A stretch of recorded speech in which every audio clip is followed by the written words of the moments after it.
El aire en el apartamento 213 es una mezcla espesa de lejía y carne podrida. El calor es sofocante. Un oficial de policía abre el armario y el mundo se detiene. Allí está.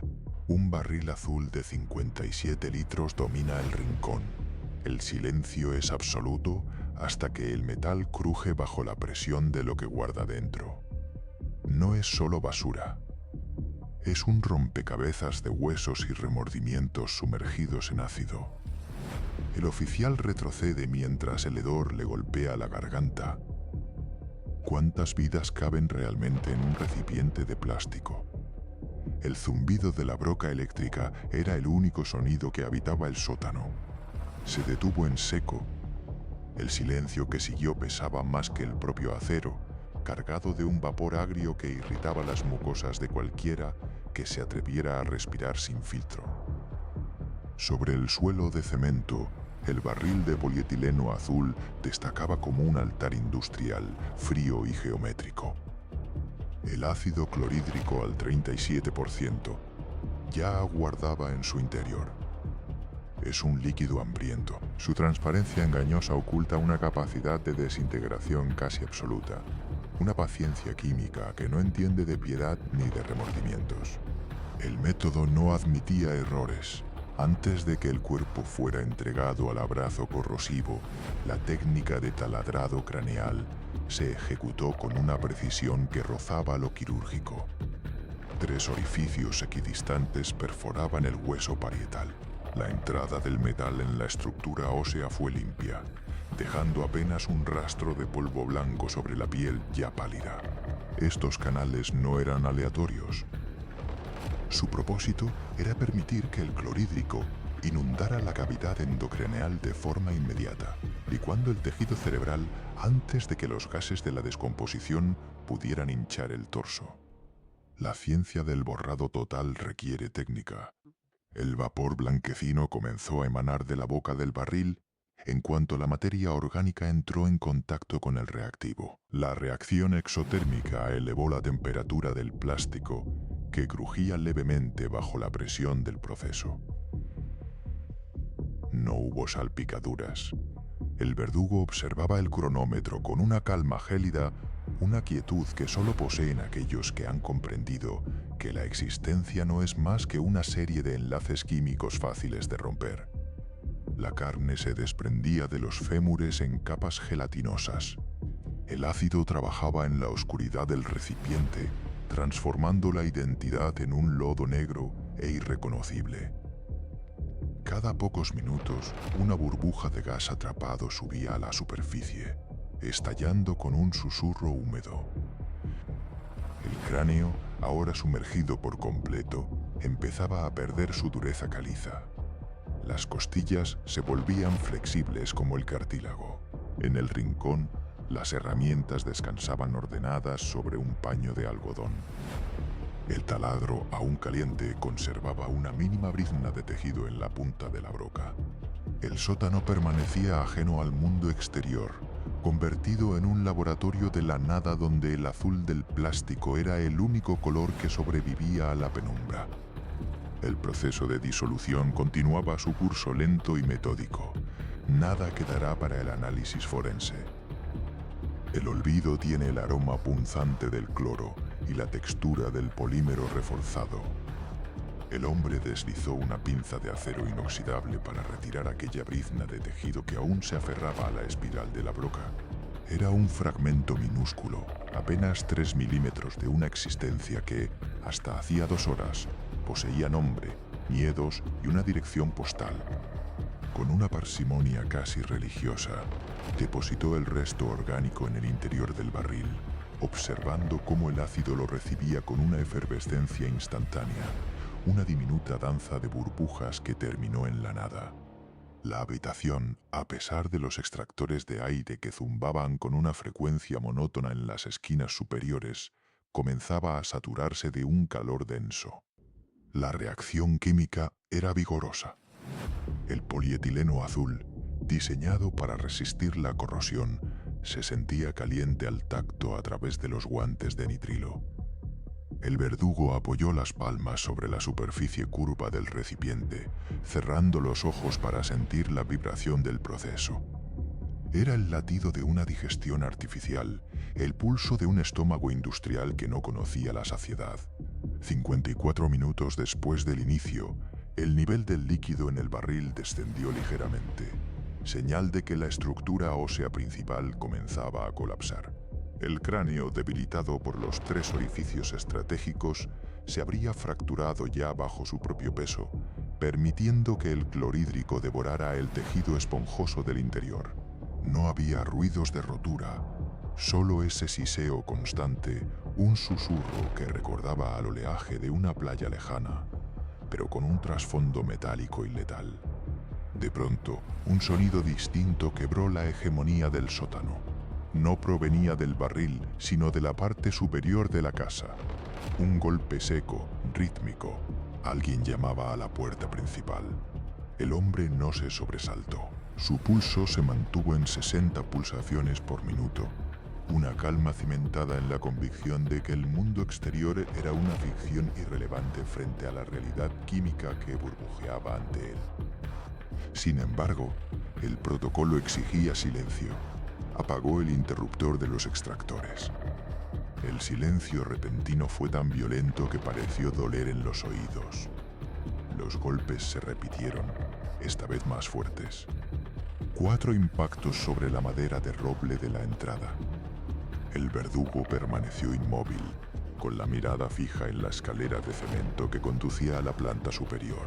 En su mano derecha, la pinza de acero brillaba bajo la luz fluorescente. El ácido, ajeno a las visitas, continuó su trabajo con un chasquido húmedo, especialmente sonoro. Una de las costillas acababa de desprenderse de la columna vertebral, hundiéndose en el lodo negro, que antes fuera un tórax. Desde arriba, llegó una voz. Era una voz joven, teñida de una impaciencia que aún no conocía el terror. «Hola, señor Miller, soy el mensajero. Traigo el paquete de la calle 22. El hombre del sótano ladeó la cabeza. El nombre Miller le resultaba tan ajeno como el concepto de justicia. Observó el barril. El proceso de licuefacción estaba a mitad de camino. Si abría la puerta, el aroma del cloro y la carne desintegrada se filtraría por el pasillo como un espectro invisible, pero delatador. Si no respondía, el mensajero podría insistir o, peor aún, asomarse por la ventana del jardín que daba al tragaluz del sótano. Un nuevo burbujeo emergió del barril, más intenso que los anteriores.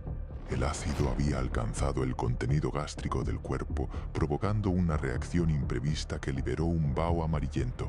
La presión interna hizo que la tapa, que apenas estaba sobrepuesta para permitir la salida de gases, vibrara con un sonido metálico.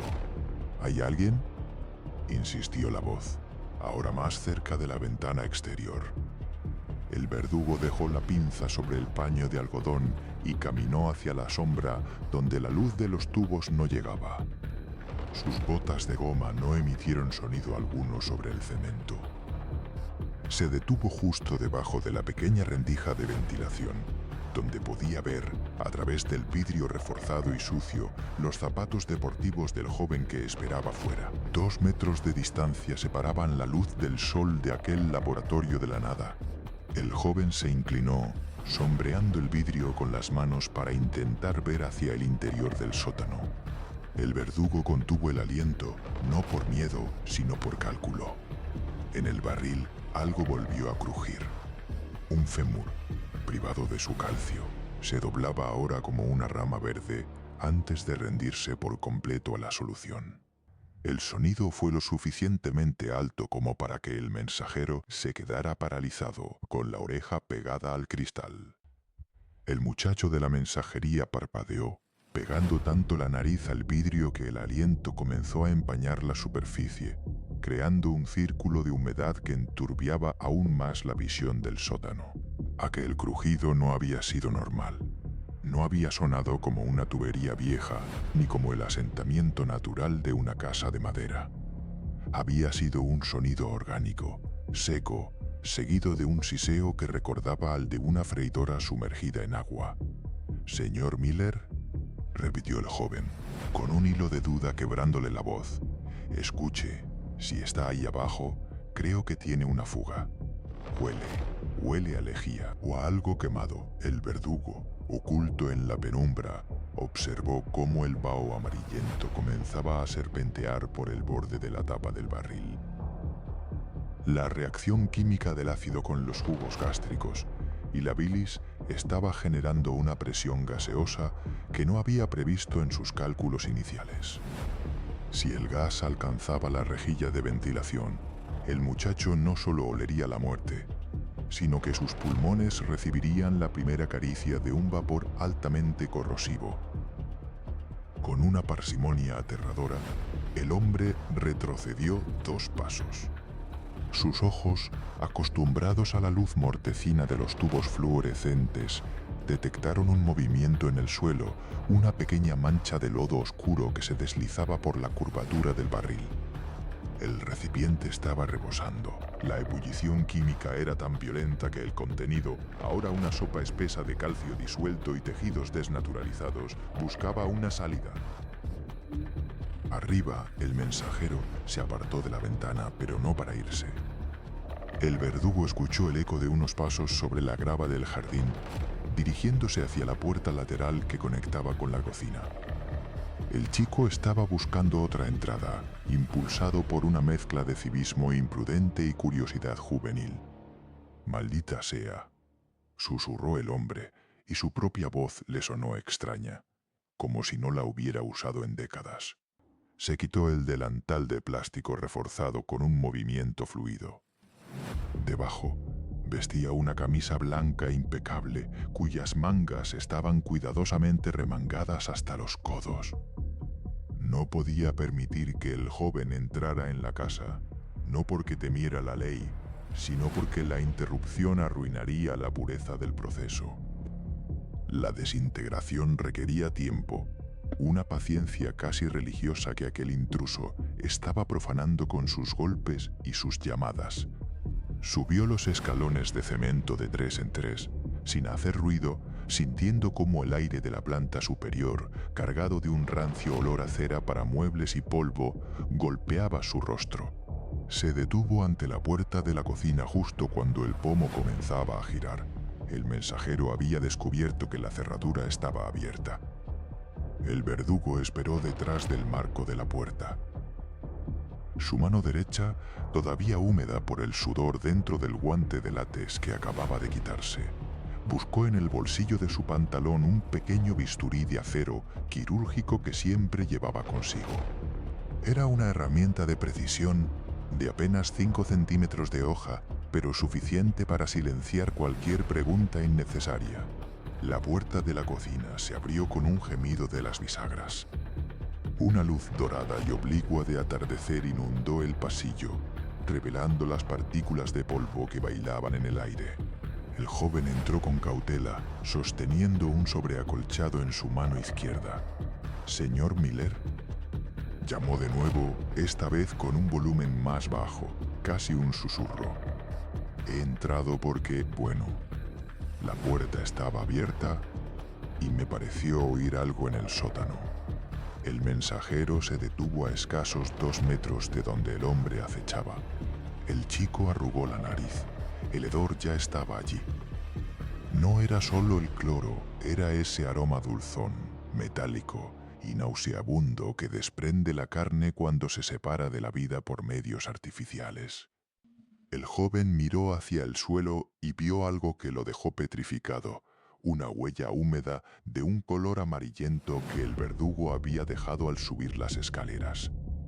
En ese instante, desde el sótano, llegó el sonido definitivo. La tapa del barril, incapaz de soportar más presión, saltó por los aires y golpeó el techo con un estruendo metálico. El borboteo que siguió fue ensordecedor, como una marea de lodo hirviente desbordándose sobre el suelo de cemento. El muchacho dio un respingo. Soltando el paquete, sus ojos se abrieron con una comprensión súbita y espantosa. Giró la cabeza hacia la sombra del pasillo.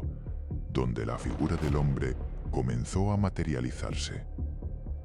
«Usted no es el señor Miller», dijo el chico, retrocediendo hacia la salida, con las manos temblando violentamente. El verdugo dio un paso al frente, saliendo de la oscuridad. La luz de la tarde iluminó su rostro, una máscara de serenidad absoluta, carente de cualquier rastro de ira o maldad. Era la cara de un contable, de un bibliotecario, de alguien que simplemente estaba realizando una tarea necesaria. «El señor Miller está ocupado», respondió el hombre con una suavidad que resultó más aterradora que un grito. «Está pasando por una transformación necesaria, y tú, me temo, acabas de convertirte en un excedente de inventario». El joven intentó gritar, pero el aire pareció congelarse en sus pulmones. El hombre del sótano no se abalanzó sobre él, simplemente se movió con una economía de movimientos que sugería una práctica milenaria. Antes de que el mensajero pudiera alcanzar el pomo de la puerta, el verdugo ya estaba bloqueando su única salida, con el bisturí brillando como una pequeña estrella de plata entre sus dedos. Abajo, en el sótano, el ácido continuaba su banquete, devorando ahora los restos del suelo y buscando, con su hambre líquida, los cimientos mismos de la casa. El muchacho, impulsado por un espasmo de puro terror, lanzó un manotazo ciego hacia la cara del desconocido, pero el verdugo ni siquiera parpadeó. Ladeó la cabeza con una elegancia mecánica, dejando que el golpe fallido solo rasgara el aire viciado. El impulso del joven lo hizo tambalearse hacia la mesa de madera de la cocina, donde sus dedos tropezaron con un frutero de cerámica.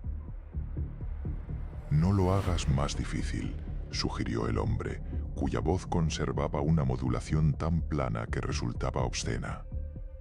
«El pánico acelera el ritmo cardíaco y eso solo hará que la limpieza sea más desordenada». Un crujido profundo vibró bajo sus pies. En el sótano, el ácido ya no solo devoraba el contenido del barril. El borboteo se había transformado en un siseo corrosivo.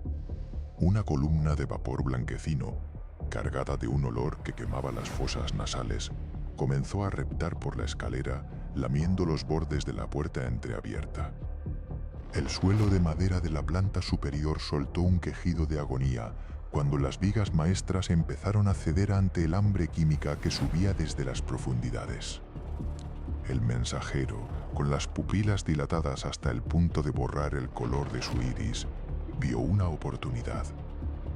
Entre el verdugo y él se interponía la pesada mesa de roble. Con un grito que se quebró en su garganta, empujó el mueble con todas sus fuerzas. Las patas de madera chirriaron violentamente contra el suelo, ganando apenas unos centímetros de espacio, los suficientes para que el chico intentara escurrirse hacia el ventanal que daba al jardín trasero. Sin embargo, el verdugo fue más rápido. No corrió, simplemente fluyó. Su brazo se extendió en un movimiento circular casi perezoso y la hoja del bisturí trazó una línea de fuego frío en el antebrazo del joven. El corte fue tan preciso y profundo que el dolor tardó 3 segundos completos en llegar al cerebro del muchacho. Uno de los mayores errores de la juventud es creer que la velocidad compensa la falta de método, murmuró el hombre observando con curiosidad técnica cómo la sangre, de un rojo brillante y oxigenado, comenzaba a manchar la manga de la sudadera del chico. El joven se desplomó de rodillas, sujetándose el brazo herido. El paquete acolchado que había traído yacía a pocos pasos, pisoteado y olvidado. Desde el sótano llegó un nuevo estruendo. Una de las estanterías metálicas, donde Miller guardaba sus conservas, debió de colapsar, porque el sonido de cristales rompiéndose se mezcló con el rugido del líquido desbordado. El calor en la casa estaba aumentando rápidamente. El ácido, al reaccionar con el calcio de los cimientos y el metal de las tuberías, generaba una energía térmica que hacía que el aire fuera casi irrespirable. El verdugo se acercó, obligando al chico a retroceder arrastrándose por el suelo, dejando un rastro errático de sangre y polvo. El hombre se detuvo justo donde el vapor del sótano empezaba a condensarse en el techo, formando gotas de un rocío tóxico que caían como una lluvia ácida de interiores. ¿Quién es usted?, logró articular el mensajero con la voz ahogada por el sollozo. Por favor, solo soy el repartidor, no he visto nada. Lo juro. El hombre se inclinó sobre él, y por primera vez, una chispa de algo parecido a la decepción cruzó sus ojos claros. El problema, jovencito, es que tus ojos ya han procesado la información. Tu cerebro ha registrado la huella, el olor y el hecho de que el señor Miller ya no es una entidad sólida. La memoria es un archivo que no puedo permitirme dejar abierto. En ese momento, el suelo de la cocina cedió parcialmente. Una sección de las tablas se hundió unos 10 centímetros, revelando el abismo hirviente que bullía debajo. Una lengua de espuma amarillenta surgió por la grieta, devorando instantáneamente el barniz de la madera. El verdugo miró hacia abajo, calculando el tiempo que le quedaba antes de que la estructura colapsara por completo, y luego volvió a fijar su atención en el cuello del muchacho, donde la arteria carótida palpitaba con un ritmo frenético, marcando el compás de su propia extinción. El verdugo ajustó el agarre en el mango de acero inoxidable, ignorando el sudor que comenzaba a perlar su frente debido a la temperatura ambiente que ya superaba los 40 grados. Para él, el muchacho no era una víctima, sino un cabo suelto, una aspereza en una superficie que debía ser perfectamente lisa. Se inclinó un poco más y el brillo del bisturí pareció captar la luz agonizante de la bombilla del techo que parpadeaba al ritmo de los cortocircuitos que devoraban la instalación eléctrica. «No te muevas», aconsejó el hombre con una suavidad que resultaba más aterradora que cualquier grito. «Si tensas los músculos del cuello, la hoja encontrará resistencia y el corte será irregular. Permíteme que sea piadoso». El mensajero, con el corazón martilleando contra sus costillas como un animal enjaulado, no escuchaba las promesas de una muerte limpia. Sus dedos, entumecidos por el choque neurovascular del corte en su brazo, tantearon el suelo hasta que rozaron la esquina del paquete acolchado. Era un sobre de burbujas, pesado y denso. Sin pensar en las consecuencias, lo lanzó con un movimiento espasmódico hacia la cara del agresor.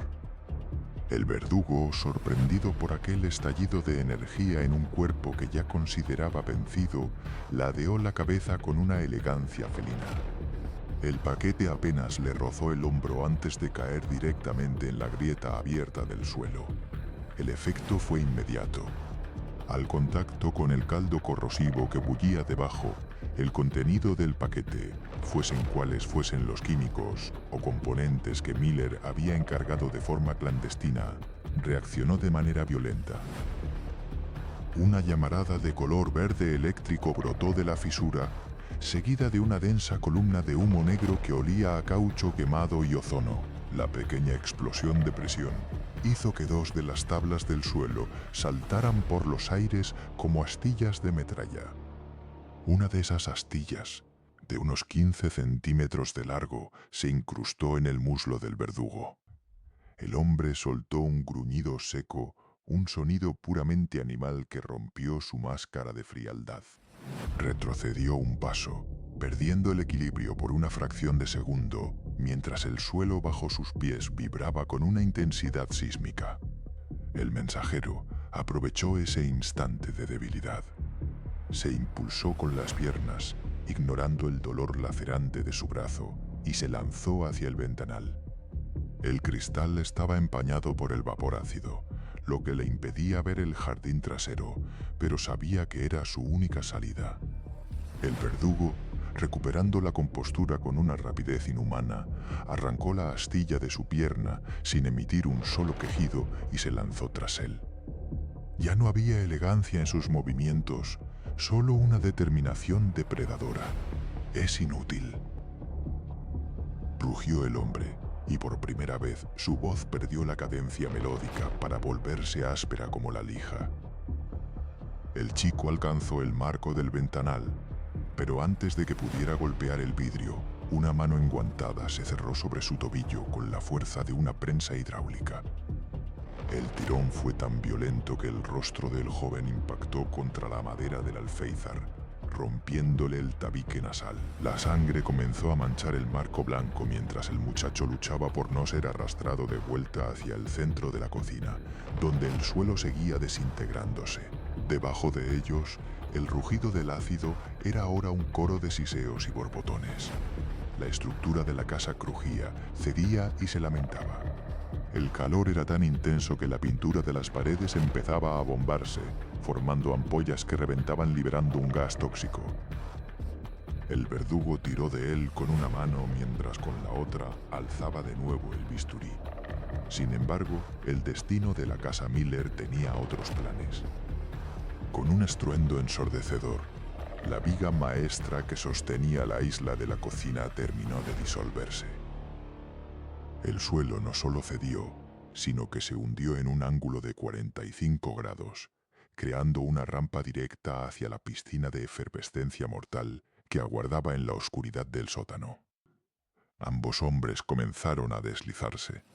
El verdugo soltó el tobillo del chico para intentar agarrarse a la tubería del fregadero, que todavía resistía anclada a la pared. El mensajero, por su parte, quedó colgado del marco del ventanal, con medio cuerpo suspendido sobre el abismo y los pies rozando el vapor que ascendía desde las profundidades. Desde la oscuridad del sótano, un sonido nuevo emergió. No era el burbujeo del ácido ni el crujir de la madera. Era algo rítmico, un golpeteo metálico que subía por las tuberías, como si algo o alguien estuviera intentando escalar a través del caos líquido para llegar a la superficie. El verdugo, aferrado a la tubería con los nudillos blancos, fijó su mirada en la oscuridad de la grieta y por primera vez en toda la noche su rostro no reflejó superioridad, sino un terror absoluto y primario. Cada expediente cerrado es un recordatorio de nuestra fragilidad. Únete a la investigación. Memento Mori.